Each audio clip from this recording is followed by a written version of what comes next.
Hello friend, সবাই কেমন আছো? আশা করি সবাই খুব ভালো আছো। আমি চলে এসেছি তোমাদের সামনে একটা নতুন রান্নার ভিডিও নিয়ে। এখানে আমি নিয়ে চলে এসেছি মাশরুম। আজকে মাশরুমটা পুরো সম্পূর্ণ নিরামিষ বানাবো। এবার যারা সপ্তাহে একদিন নিরামিষ খান এই রান্নাটা তাদের জন্য।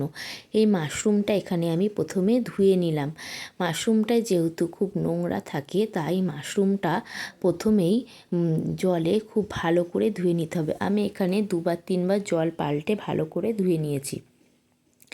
ধুয়ে নেওয়ার পরে দেখুন মাশরুমটা অনেকটাই পরিষ্কার হয়ে গেছে। ধোয়ার পরে এখানে আমি মাশরুমগুলোকে টুকরো টুকরো করে নিয়েছি। ছোটোগুলো 2 টুকরো করলাম, বড়গুলোকে 3 টুকরো বা 4 টুকরো করে নিয়েছি। এরপরে আমি কড়াইতে তেল দিয়ে দিলাম। তেল দিয়ে এখানে ডুমো ডুমো করে আলু কেটে রেখেছিলাম, সেই আলুগুলো একটু সামান্য হলুদ দিয়ে লাল লাল করে ভেজে নিলাম। যতক্ষণ আলুগুলো ভাজা হচ্ছে ততক্ষণ এদিকে আমি একটা মশলার পেস্ট বানিয়ে নিচ্ছি। এখানে আদা, টমেটো আর কাঁচা লঙ্কার একটা পেস্ট বানিয়ে নিলাম। এদিকে আমার আলুগুলো ভাজা কমপ্লিট হয়ে গেছে। এবার আলুগুলোকে তুলে নেব। এবার ওই কড়াইয়ের মধ্যেই মাশরুমগুলো সামান্য একটু নুন আর একটু হলুদ দিয়ে একটু ভেজে নেব।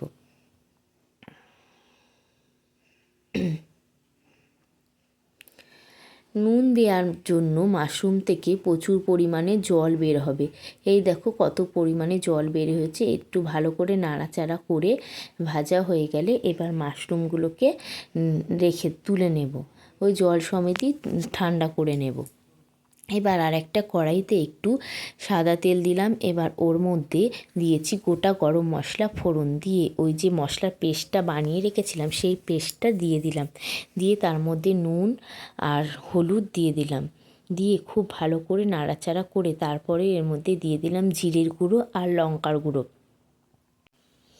দিয়ে আবার খুব ভালো করে নাড়াচাড়া করে মশলাটাকে কষিয়ে নিলাম। তারপরে খুব সামান্য একটু চিনি দিয়ে দিলাম। চিনি দিলে কালারটাও ভালো আসে। মশলাটা দিয়ে খুব ভালো করে কষিয়ে নিয়ে তারপরে এর মধ্যে দিয়ে দিলাম ভেজে রাখা আলুগুলো। ভেজে রাখা আলুগুলো দিয়ে মশলার সাথে খুব ভালো করে নাড়াচাড়া করে কষিয়ে নিলাম। তারপরে মশলা কষিয়ে তারপরে দিয়ে দিলাম এর মধ্যে ভেজে রাখা মাশরুমগুলোর মধ্যে যেহেতু জল ছিল তাই জলগুলো খুব ভালো করে টানিয়ে নিলাম। দিয়ে মাশরুমগুলো আলুর সাথে খুব ভালো করে কষিয়ে নিলাম। নিয়ে এর মধ্যে দিয়ে দিলাম জল।